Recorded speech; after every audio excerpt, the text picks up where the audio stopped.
go and cook your horrible diseases like AIDS, you say it is us. Which to this day, it remains the official policy of the American government. It has not changed. It may not be implemented by Trump, but it remains the same. That the purpose of the foreign policy in Africa was to reduce the population. So to give aid to countries in Africa, not clean water and schooling and things like that. You didn't mind being a member of a military government? I won't answer. The thing is that, as far as I'm concerned, since we met you people 500 years ago, look at us. We've given everything. You are still taking. It's true. I mean, where will the whole Western world be without Africa? Our cocoa, our timber, our gold, our diamonds, our platinum, our whatever. Everything you are is us.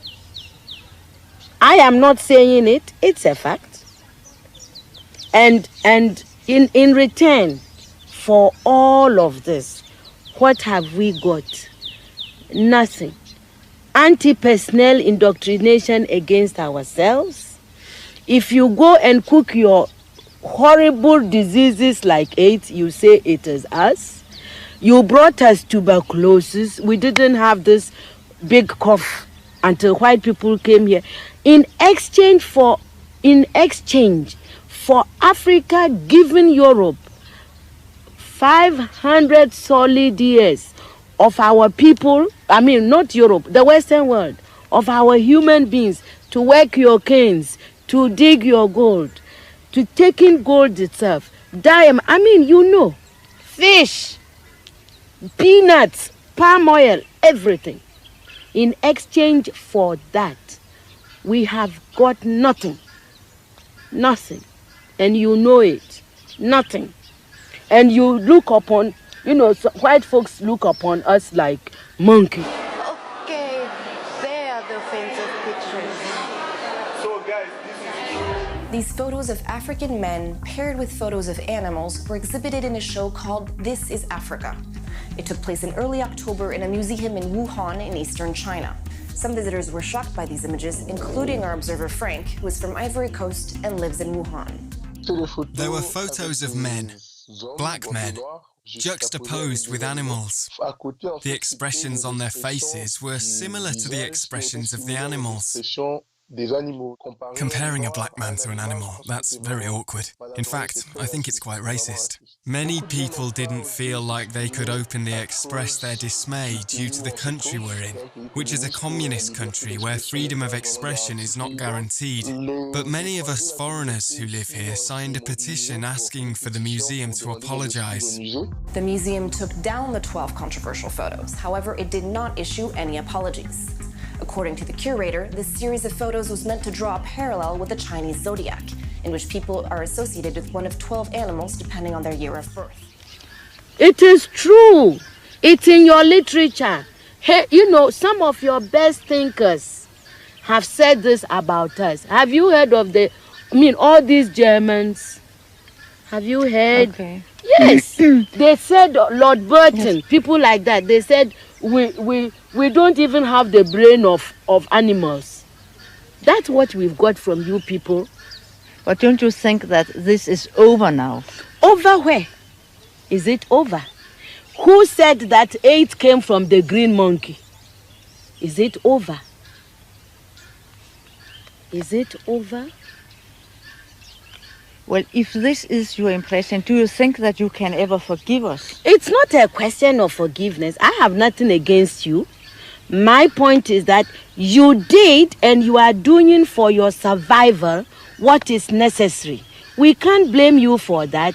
The fact that we didn't do enough for our own survival and we are still not doing enough for our survival, that is not your problem. You know, even everybody that God has created has a sense of survival, you know, and if we don't develop it, we can't blame white people. You came here because you needed these things. You took gunpowder from the Chinese. You needed them to shoot people. Do you consider aid as a new form of colonization? Of course. Why? That's why. You know, my people, the Akans, we have a proverb. It says that good morning, thank you, is never enough to salt anybody's food forever. You cannot build your life on thank you, morning, thank you, English, thank you, God. You know, which is what aid makes. You know, we are always receiving. Nobody, look, and I don't care who hears, nobody anywhere in this world is going to send you their best of anything. Do you see? Neither the experts nor what I mean, people, you give us what you can afford. Aid is the leftover, really, and it cannot be enough. What I mean, aid, you can, when, you know, the world is, now the world is one place. So, there is nothing wrong if my house is in a crisis and you offered me something. There's nothing wrong, you know, because there is interrelationship. But a whole nation, a whole continent cannot live forever on aid. And I think aid is we are in Africa, we are in danger of making foreign aid a kind of policy that is wrong. I think that it humiliates our people. The people in the villages have not asked anybody to go around begging on their behalf. Well, I'm being a writer, really. It is crazy. I mean, it is a very self-consuming kind of activity. You know it. You sit in a room, you write, and you think that other people outside want to hear it. I mean, the tensions of, writing a book, it's tense. When you finish writing the book, you are tense because you wonder, how will the publishers and editors react to a book, to a story? Even when it's published, you wonder, why are they saying that my books are selling in Ghana, in Nigeria, in Sierra Leone, Botswana, Lesotho, even South Africa, Kenya, and I'm still so poor? So all of these issues are part of the horror, real horror, of being a woman, a writer, an African. But you don't stop writing because of any of them. You just go on. Yeah, because there is a policy of the American government. It's called the Kissinger Report, which was produced in the mid-70s when Henry Kissinger was involved with the government. And it explicitly states, which to this day, it remains the official policy of the American government. It has not changed. It may not be implemented by Trump, but it remains the same. That the purpose of the foreign policy in Africa was to reduce the population.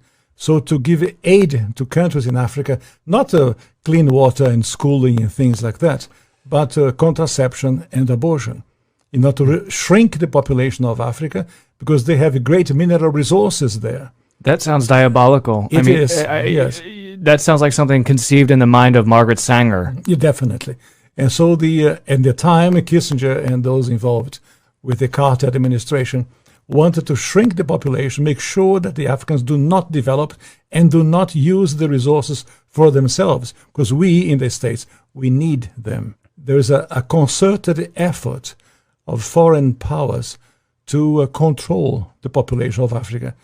Africa is a huge continent, could feed thousands of more people, but the policies of the West, especially in Europe. For example, between 1990 and the year 2000, the United States, Canada, and Europe contributed about $6 billion in contraceptives, not to help the people, not to give clean water, clean food, That is Not to fight malaria, for example. No, of course, perish the thought, never. Yeah. Let them die. That's the whole idea.